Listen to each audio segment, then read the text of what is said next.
Hi, welcome back to age vlogs. ಎಲ್ಲರೂ ಹೇಗಿದ್ದೀರಾ? I hope ಎಲ್ಲರೂ ಚೆನ್ನಾಗಿದ್ದೀರಾ ಅಂತ ಭಾವಿಸ್ತಾ ನಾನು ಕೂಡ ತುಂಬ ಚೆನ್ನಾಗಿದ್ದೀನಿ. ಸೊ ಈಗ ನನ್ನ ವಿಡಿಯೋನ ಸ್ಟಾರ್ಟ್ ಮಾಡ್ತೀನಿ. ಮಾರ್ನಿಂಗ್ 5 o'clock ಎದ್ಬಿಟ್ಟು ನನ್ನ ದಿನಚರಿನ ಸ್ಟಾರ್ಟ್ ಮಾಡ್ಕೊಂಡಿದ್ದೀನಿ. ಸೊ ಗೊತ್ತಲ್ವಾ, ಮಾರ್ನಿಂಗ್ ಎದ್ದ ತಕ್ಷಣ ದೇವರಿಗೆ ಕೈ ಮುಗಿದು ಅಫರ್ಮೇಷನ್ ಎಲ್ಲ ಮಾಡ್ಕೊಂಡು ಆದ ನಂತರದಲ್ಲಿ ಸೀದಾ ಬರೋದೆ ಫ್ರೆಶ್ ಅಪ್ ಆಗಿ ಅಡುಗೆ ಮನೆಯಂತೂ ನೈಟೆಲ್ಲ ನಾವು ಎಷ್ಟೇ ಕ್ಲೀನ್ ಮಾಡ್ಕೊಂಡ್ರು ಮಾರ್ನಿಂಗ್ ಒಂದು ಟೈಮ್ ಹಂಗೆ ರ್ಯಾಂಡಮಾಗಿ ಒಂದ್ಸಲ ಕ್ಲೀನ್ ಮಾಡ್ಕೊತೀವಿ. ಇದಾದಮೇಲೆ ನೈಟ್ ನಾನು ಬಾದಾಮಿ ಮತ್ತು ಚಿಯಾ ಸೀಡ್ಸ್ನ ನೆನೆ ಇಟ್ಟಿದ್ದೆ. ನಿಂಗೆ ಗೊತ್ತಿರ್ಬೋದು, ಏನಾದರೂ ಒಂದು ನಾನು ಮಾಡ್ತಾನೆ ಇರ್ತೀನಿ. ಅದು ಆರೋಗ್ಯಕ್ಕೆ ಸಂಬಂಧಪಟ್ಟಿದ್ದು.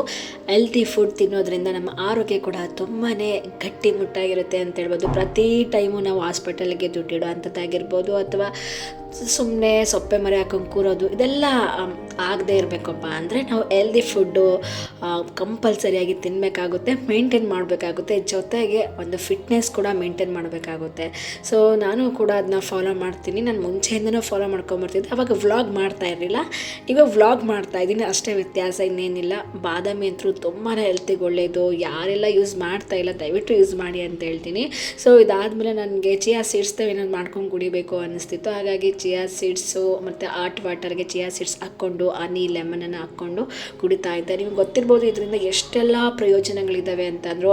ಅದರಲ್ಲೂ ಚಿಯಾ ಸೀಡ್ಸ್ ಬಗ್ಗೆ ಹೇಳೋದೇ ಬೇಡ.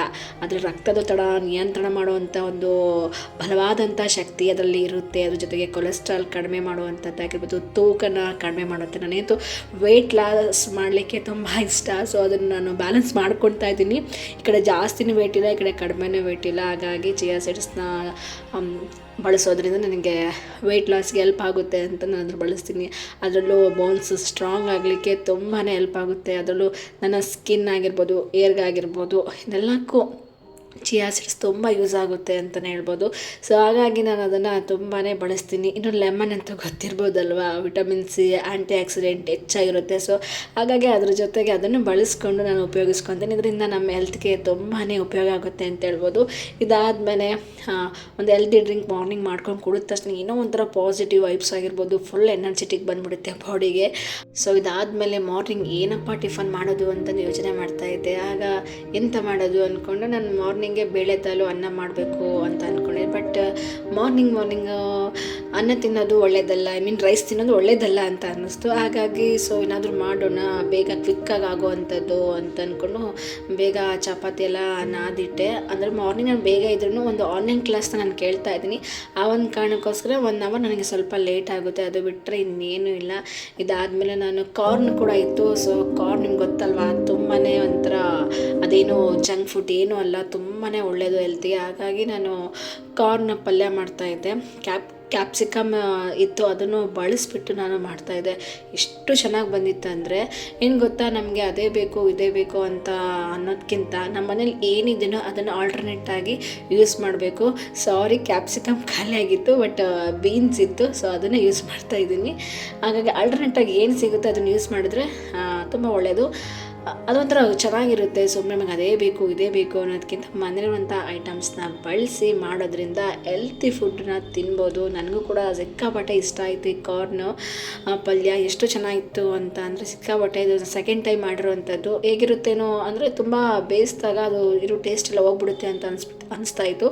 But seriously ಸಕ್ಕತ್ತಾಗಿತ್ತು. ಸೊ ನೀವು ಕೂಡ ಮಾಡಿ. ಎಷ್ಟು ಸುಲಭವಾಗಿ ಮಾಡ್ಬೋದು ಅಂದರೆ ಸಿಕ್ಕಾಪಟ್ಟೆ ಈಸಿ. ಒಂದು 10-15 ನಿಮಿಷ ಅಂತ ಅನಿಸುತ್ತೆ ಅಷ್ಟೇ. ನನಗಂತೂ ಅಷ್ಟೇ ಟೈಮ್ ಹಿಡಿತು. ಬೇಗನೆ ಕ್ವಿಕ್ಕಾಗಿ ಮಾಡಿಕೊಂಡು ಪಕ್ಕದಲ್ಲಿ ಇನ್ನೊಂದು ಗ್ಯಾಸ್ ಇರುತ್ತೆ ಅಲ್ವಾ, ಆ ಕಡೆ ಒಲೆ ಮೇಲೆ ಇಟ್ಬಿಟ್ಟು ಈ ಕಡೆ ಮತ್ತೇನು ಬೇಕೋ ಅದನ್ನು ನಾವು ಮಾಡ್ಕೊತಾ ಇದ್ದರೆ ಒಂದು 20 ನಿಮಿಷದಲ್ಲಿ ಆಗೋಗ್ಬಿಡುತ್ತೆ. ಸೊ ಅದ್ರ ಮುಂದೆ ನಿಂತ್ಕೊಂಡು ಮಾಡೋವಂಥದ್ದು ಇನ್ನೇನೇ ಇಲ್ಲ. ಸೊ ಹಾಗಾಗಿ ನಾನು ಬೇಗ ಕ್ವಿಕ್ಕಾಗಿ ಆಗೋತ್ತ ಅಂತಂದು ಮಾಡಿದೆ. ಜೊತೆಗೆ ಬೇಳೆ ದಾಲ್ ಮಾಡಬೇಕು ಅಂತ ಇದ್ನಲ್ವ. ಸೊ ನೆಕ್ಸ್ಟ್ ನಾನು ಇಟ್ಬಿಟ್ಟಿದ್ದೆ. ನಾನು ಬೇಳೆ ದಾಲ್ಗೆ ಎಲ್ಲ ಒಗ್ಗರಣೆ ಇನ್ನೇನು ಬೇಳೆ ಎಲ್ಲ ನೆನೆಸಿ ಕುಕ್ಕರ್ ಕೂಗಿಸಿದ್ದೆ. ನೀವು ಒಗ್ಗರಣೆ ಒಂದು ಹಾಕೋದಲ್ವ, ಅದನ್ನೂ ಬೇಗ ಮಾಡ್ಕೊಂಬಿಡೋಣ, ಕ್ವಿಕ್ಕಾಗಿ ಆಗೋಗ್ಬಿಡುತ್ತೆ. ಮತ್ತು ಮಧ್ಯಾಹ್ನಕ್ಕೆ ಟೆನ್ಷನ್ ಇರಲ್ಲ. ನನ್ನ ಕೆಲಸ ಬೇರೆಗೆ ಹೋಗ್ತಾ ಇಲ್ವಲ್ಲ, ಸದ್ಯ ಹೋಗ್ತಾ ಇಲ್ಲ, ಬಟ್ ಹೋಗ್ತೀನಿ. ಸದ್ಯ ಹೋಗ್ತಾ ಇಲ್ವಲ್ಲ ಅಂತಂದು ಮಧ್ಯಾಹ್ನಕ್ಕೆ ಏನಾದರೂ ಈಗಲೇ ಮಾಡ್ಕೊಂಬಿಡೋಣ, ಮತ್ತು ಅದು ವೇಸ್ಟ್ ಆಗಿಬಿಡುತ್ತೆ. ಈಗಲೇ ಕುದಿಸಿಟ್ಕೊಂಬಿಟ್ರೆ ಇನ್ನು ಮಧ್ಯಾಹ್ನಕ್ಕೆ ಸ್ವಲ್ಪ ತಣ್ಣಗಾದರೆ ಇನ್ನೂ ಟೇಸ್ಟ್ ಜಾಸ್ತಿ ಇರುತ್ತೆ ಅಂದ್ಕೊಂಡು ನಾನು ಕೂಡ ಒಗ್ಗರಣೆಗೆ ಹಾಕಿಬಿಟ್ಟೆ. ಮತ್ತೇನಾದರೂ ಮಧ್ಯಾಹ್ನ ನಮ್ಮ ಹಸ್ಬೆಂಡ್ ಒಂದೊಂದು ಟೈಮ್ ಆಫೀಸಿಂದ ಬರ್ತಾರೆ, ಒಂದೊಂದು ಸರಿ ಬರೋದಿಲ್ಲ. ಸೊ ಬಂದರೆ ನೆಮ್ಮದಿ ಊಟ ಮಾಡ್ಕೊಂಡು ಹೋಗ್ತಾರೆ. ನಾನು ಅರ್ಜೆಂಟ್ ಮಾಡುವಂಥದ್ದು ಏನಿರಲ್ವಲ್ಲ ಅಂದ್ಕೊಂಡು ಪಟ್ ಪಟ್ ಅಂತಂದು ಮಾಡಿಬಿಟ್ಟೆ. ಮಾರ್ನಿಂಗ್ ಟಿಫನಿಂದ ಹಿಡಿದು ಮಧ್ಯಾಹ್ನದ ಅಡುಗೆನೂ ಕೆಲಸನ ಮುಗ್ದೋಗ್ಬಿಡ್ತು, ಅಷ್ಟು ಬೇಗ ಕ್ವಿಕ್ಕಾಗಿ ಎಲ್ಲ ಆಯಿತು. ಅದೇನಂದರೆ ಬೇಗ ಎಲ್ಲ ಆಗಬೇಕಪ್ಪ ಅಂದರೆ ನಾವು ಮಾರ್ನಿಂಗ್ ಬೇಗ ಏಳಬೇಕು. ಬೇಗ ಏಳೋ ಅಭ್ಯಾಸ ಮಾಡಿಕೊಂಡ್ರೆ ಎಲ್ಲ A to Z ಕೆಲಸ, ಮನೆಗೆ ಏನೆಲ್ಲ ಕೆಲಸ ಇರುತ್ತೋ ಆಲ್ಮೋಸ್ಟ್ ಎಲ್ಲ ಕೆಲಸ ಕೂಡ ಕಂಪ್ಲೀಟ್ ಆಗುತ್ತೆ. ಇಲ್ಲಾಂದರೆ ಒಂಥರ ಲೇಟಾಗಿ ಎದ್ದೇಳೋದ್ರಿಂದ ತುಂಬ ಸೋಂಬೇರಿತನ ಬರುತ್ತೆ, ಲೇಜಿನೆಸ್ ಇರುತ್ತೆ. ಯಾಕಂದರೆ ಅಯ್ಯೋ ಆಮೇಲೆ ಮಾಡೋಣ ಅಂತಂದು ದಿನವೆಲ್ಲ ಕೆಲಸ ಮಾಡಿದರೂ ಕೂಡ ಆ ಕೆಲಸ ಇನ್ನೂ ಸಾಕ್ತಾನೆ ಇರಲ್ಲ. ಸೊ ಹಾಗಾಗಿ ಬೇಗ ಹೇಳೋದನ್ನ ಅಭ್ಯಾಸ ಮಾಡಿಕೊಂಡ್ರೆ ತುಂಬಾ ಒಳ್ಳೆಯದು ಅಂತ ಅನಿಸುತ್ತೆ. ಅದು ಪರಿಸ್ಥಿತಿ ನನಗಾಗಿರುವಂಥ ಎಕ್ಸ್ಪೀರಿಯನ್ಸ್ ನಾನು ಹೇಳ್ತಾ ಇದ್ದೀನಿ. ಮುಂಚೆ ಎದ್ದೇಳ್ತಾ ಇದ್ದೆ, ಬಟ್ ಒಂದೊಂದು ಟೈಮು ಕನ್ಸಿಸ್ಟೆನ್ಸಿ ಏನೂ ಇರ್ತಾ ಇರಲಿಲ್ಲ. ಒಂದು ದಿವಸ ಎದ್ದೇಳ್ತಿದ್ದೆ, ಒಂದು ದಿವಸ ಎದ್ದೇಳ್ತಾ ಇರಲಿಲ್ಲ. ಬಟ್ ಇವಾಗಂತೂ ಎಷ್ಟು ಕರೆಕ್ಟಾಗಿ ಎದ್ದೇಳ್ತಾ ಇದ್ದೀನಿ ಅಂದರೆ ನನಗಂತೂ ತುಂಬ ಖುಷಿ ಆಗ್ತಿದೆ. ಅದು ಮಾರ್ನಿಂಗ್ ಎದ್ದೇಳೋದೇ ಒಂದು ಪಾಸಿಟಿವ್ ವೈಬ್ಸ್ ಕಂಡ್ರಿ, ಎಷ್ಟು ಚೆನ್ನಾಗಿ ಅನಿಸುತ್ತೆ ಗೊತ್ತಾ. ಎಷ್ಟೋ ಜನ ವೀಡಿಯೋಸ್ ಮಾಡ್ತಾರೆ, ಬೇಗ ಎದ್ದೇಳಬೇಕು, ಬೇಗ ಎದ್ರೆ ಇನ್ನೆಲ್ಲ ಒಂದು ಬ್ರಾಹ್ಮಿ ಮುಹೂರ್ತದಲ್ಲಿ ಎದ್ಬಿಟ್ಟು ಎಲ್ಲ ಕೆಲಸ ಮಾಡೋದ್ರಿಂದ ಒಳ್ಳೆ ವರ್ಕೌಟ್ ಆಗಿರೋದು ಪ್ರತಿಯೊಂದು ಮಾಡಬೇಕು ಅಂತ ಎಲ್ಲರೂ ಹೇಳ್ತಾರೆ. ಬಟ್ ಎಲ್ಲರೂ ಅದನ್ನು ಫಾಲೋ ಮಾಡಲ್ಲ. ಒಂದು ಸ್ವಲ್ಪ ಮೋಟಿವೇಟ್ ಥರ ವೀಡಿಯೋಸ್ನ ನೋಡ್ತಾರೆ, 1-2 ಡೇಸ್ ಎದ್ದೇಳ್ತಾರೆ, ಅದಾದಮೇಲೆ ಮತ್ತೆ ಸ್ಟಾಪ್ ಮಾಡ್ಕೊಂಡು ಮತ್ತೆ ಅವ್ರದ್ದು ಆ್ಯಸ್ ಯೂಶುವಲ್ ರುಟೀನ್ ಏನಿರುತ್ತೋ ಅದನ್ನೇ ಅವ್ರು ಸ್ಟಾರ್ಟ್ ಮಾಡ್ತಾರೆ. ಸೊ ಆ ರೀತಿಯಾಗಿ ಮಾಡಿದೆ. 2 ಮಿನಿಟ್ಸ್ ರೂಲ್ನ ಅಪ್ಲೈ ಮಾಡಿಕೊಂಡು ನಾವು ಬೇಗ ಹೇಳೋದ್ರಿಂದ ನಮಗೆ ಒಂಥರ ನಮಗೆ ಖುಷಿ ಆಗುತ್ತೆ, ಒಂಥರ ಪಾಸಿಟಿವಿಟಿ. ನಾವೆಲ್ಲ ತುಂಬ ಚೆನ್ನಾಗಿ ಸ್ಟ್ರಾಂಗಾಗಿ ಏನೇ ಒಂದು ಕೆಲಸ ಮಾಡಬೇಕಂದ್ರೂ ಸ್ಟ್ರಾಂಗಾಗಿ ಬಿಲೀವ್ ಮಾಡ್ಕೊಂಡು ಎಲ್ಲ ಕೆಲಸನೂ ಮಾಡ್ತೀವಿ. ಅದೇ ರೀತಿಯಾಗಿ ನಮ್ಮ ಬಾಡಿ ಒಂಥರ ಸೋಂಬೇರಿಗೆ, ಲೇಜಿನೆಸ್ಗೆ ಬೀಳೋದಿಲ್ಲ. ಸೊ ಹಾಗಾಗಿ ನಾನು ಇದನ್ನು ಕೆಲವೊಂದಿಷ್ಟು ಟಿಪ್ಸ್ಗಳನ್ನ ಫಾಲೋ ಮಾಡ್ತೀನಿ. ಸೊ ಹಾಗಾಗಿ ನೀವು ಫಸ್ಟು ಏನೇ ಮಾಡಬೇಕಂದ್ರೆ 2 ಮಿನಿಟ್ಸ್ ರೂಲ್ನ ಫಾಲೋ ಮಾಡಿ. ಅವಾಗ ಗೊತ್ತಾಗುತ್ತೆ ನಿಮಗೆ ನಾನು ಎಷ್ಟು ಬೇಗ ಎದ್ದೇಳಬೇಕು, ಏನೇ ಮಾಡಬೇಕು ಅಂದರೆ 2 ಮಿನಿಟ್ಸ್ ರೂಲ್ ಇಟ್ಕೊಂಡ್ರೆ ಅದು ಪಟ್ ಅಂತಂದು ಆಗೋಗ್ಬಿಡುತ್ತೆ. ಸೊ ನನಗಂತೂ ಆ 2 ಮಿನಿಟ್ಸ್ ರೂಲ್ ಸಿಕ್ಕಾಬಿಟ್ಟೆ ವರ್ಕೌಟ್ ಆಗಿದೆ. ಸೊ ಹಾಗಾಗಿ ನಾನು ನಿಮಗೂ ಕೂಡ ಅದನ್ನು ತಿಳಿಸ್ತಾ ಇದ್ದೀನಿ. ಕೆಲವೊಂದು ರ್ಯಾಂಡಮಾಗಿ ವೀಡಿಯೋಸ್ ಮಾಡೋಕ್ಕಿಂತ ಕೆಲವೊಂದಿಷ್ಟು ನಾನು ಉಪಯೋಗಿಸುವಂಥ ಟಿಪ್ಸ್ಗಳನ್ನ ಹೇಳ್ಬೇಕು ಅಂತ ಅನ್ನಿಸ್ತು, ಹಾಗಾಗಿ ಹೇಳ್ತಾ ಇದ್ದೀನಿ. ಸೊ ಇದೆಲ್ಲ ಆದಮೇಲೆ ನಮ್ಮ ಹಸ್ಬೆಂಡ್ ಅಂತೂ ನಾನು ಬೇಳೆದಲ್ಲೂ ರೈಸ್ ಎಲ್ಲ ಮಾಡಿಟ್ಟಿದ್ದೆ, ಅವ್ರು ಬಂದಿರಲಿಲ್ಲ. ಸೊ ಇನ್ನೇನು ಅಂತಂದು ಕ್ಲಾಸ್ ಕೂಡ ಇತ್ತು. ಇದು ಆ್ಯಕ್ಚುಲಿ ಟ್ಯೂಸ್ಡೇ ವ್ಲಾಗ್ ಆಗಿತ್ತು. ಆದರೆ ಕೆಲವೊಂದು ಇಂಡಿಪೆಂಡೆನ್ಸ್ ಡೇಗೆ ವ್ಲಾಗ್ನ ಮಾಡ್ಕೊಂಡಿದ್ದೆ, ಒಂದಿಷ್ಟು ಶೂಟ್ ಮಾಡ್ಕೊಂಡಿದ್ದೆ ವಿಡಿಯೋನ. ಅದು ಎಷ್ಟು ಚೆನ್ನಾಗಿತ್ತು ಅಂದರೆ ನಾಗರಬಾವಿಲಿ ತೆಗೆದಂಥ ಇದೊಂದು ಧ್ವಜದ್ದು ಎಷ್ಟು ಚೆನ್ನಾಗಿತ್ತು ಅನ್ನೋ ಫ್ಲಾಗ್ ನನಗೆ ಸಿಕ್ಕಾಪಟ್ಟೆ ಇಷ್ಟ ಆಗೋಯಿತು. ಒಂಥರ ತುಂಬ ಚೆಂದ ಕಾಣುತ್ತಿತ್ತು, ಒಂಥರ ಮೆಮೊರೀಸ್ ಆಗಿ ಉಳ್ಕೊಳ್ಳುತ್ತೆ ಅಂದ್ಕೊಂಡು ಈ ಒಂದು ವಿಡಿಯೋನ ಇದಕ್ಕೆ ಅಟ್ಯಾಚ್ ಮಾಡಿದ್ದೀನಿ ಅಷ್ಟೇ. ಎಷ್ಟು ಚೆನ್ನಾಗಿ ಕಾಣಿಸ್ತಿದೆ ಅಲ್ವಾ. ಸೊ ನನಗೆ ಟೈಮ್ ಆಗಿತ್ತು, ಆಲ್ರೆಡಿ ಕ್ಲಾಸ್ಗೆ ಹೋಗಬೇಕು ಅಂತ ಇದ್ದೆ. ಬಟ್ ನಮ್ಮ ಮನೆಯವರು ಅದು ನೋಡ್ತಾ ಹೋಗ್ತಾಯಿದ್ದು. ನಾನು ಇನ್ನೂ ಸ್ಲೋ ಮಾಡಿ ನೋಡೋಣ ಎಷ್ಟು ಚೆಂದ ಕಾಣ್ತಾ ಇದೆ, ವರ್ಷಕ್ಕೊಂದ್ಸಲಿ ಈ ಥರ ಎಲ್ಲ ಫ್ಲಾಗ್ ಎಲ್ಲ ಆಚರಣೆ ಆಚರಿಸೋ ಅಂಥದ್ದು ಅಂದರೆ ಎಲ್ಲ ಇಂಡಿಪೆಂಡೆನ್ಸ್ ಡೇ ಆಗಿರ್ಬೋದು, ರಿಪಬ್ಲಿಕ್ ಡೇನೂ ಮಾಡ್ತಾರೆ. ಬಟ್ ನಾವು ಅಪ್ರೂಪಕ್ಕೆ ಒಂದ್ಸರಿ ಹೊರಗಡೆ ಸ್ಕೂಲ್ ಟೈಮಲ್ಲಿ ಅದು ನೋಡ್ತಾ ಇರ್ತಿದ್ವಿ. ಬಟ್ ಇವಾಗ ಎಲ್ಲ ಲೈಫ್ನೂ ದಾಟ್ಬಿಟ್ಟು ಸ್ಟೂಡೆಂಟ್ ಲೈಫ್ನ ದಾಟ್ಬಿಟ್ಟು ನಾವೀಗ ಬಂದಿದ್ದೀವಲ್ಲ. ಸೊ ಹಾಗಾಗಿ ಹೇಳ್ತಾ ಇರೋವಂಥದ್ದು. ಸೊ ಇದಾದ ನಂತರದಲ್ಲಿ ಕ್ಲಾಸ್ಗೆ ಬಂದೆ. ನನಗೆ ಭರತನಾಟ್ಯಂ ಕ್ಲಾಸ್ ಇತ್ತು, ಅದರಲ್ಲೂ ಪ್ರೋಗ್ರಾಮ್ ಇತ್ತು. ಹಾಗಾಗಿ ಒಂದು 3 ಅವರ್ಸ್ ನಮಗೆ ಹೆಚ್ಚಿಗೆ ಕ್ಲಾಸ್ನ ತೊಗೊಂಡ್ರು, ಎಲ್ಲನೂ ಪ್ರಾಕ್ಟೀಸ್ ಎಲ್ಲ ಮಾಡಿಸಿದ್ರು. ನೋಡ್ತಾ ಇರ್ಬೋದು, ಪ್ರಾಕ್ಟೀಸ್ ಅದೇನೋ ಅಂತಾರಲ್ಲ, practice is makes man perfect ಅಂತ.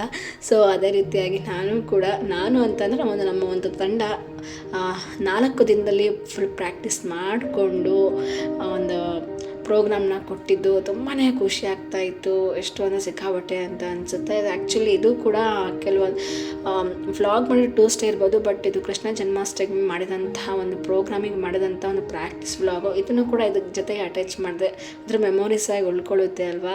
ಸೊ ನನಗೆ ಒಂದು 5 ನಿಮಿಷದ ವ್ಲಾಗ್ ಇತ್ತಲ್ವ, ಹಾಗಾಗಿ ಇನ್ನೂ ಸ್ವಲ್ಪ ಎಕ್ಸ್ಟೆಂಡ್ ಮಾಡೋಣ ಅಂದ್ಕೊಂಡು ಒಂದು 10 ನಿಮಿಷಕ್ಕೆ ನಾನು ಇಂಡಿಪೆಂಡೆನ್ಸ್ ಡೇ ಸೆಲೆಬ್ರೇಟ್ ಮಾಡಿದಂಥ ಒಂದು ಫ್ಲಾಗ್ದು ವ್ಲಾಗ್ ಆಗಿರ್ಬೋದು, ನನ್ನ ಪ್ರಾಕ್ಟೀಸ್ ವ್ಲಾಗ್ನ ಇದಕ್ಕೆ ಅಟ್ಯಾಚ್ ಮಾಡಿದ್ದೀನಿ ಅಷ್ಟೇ, ಬಿಟ್ಟರೆ ಏನಿಲ್ಲ.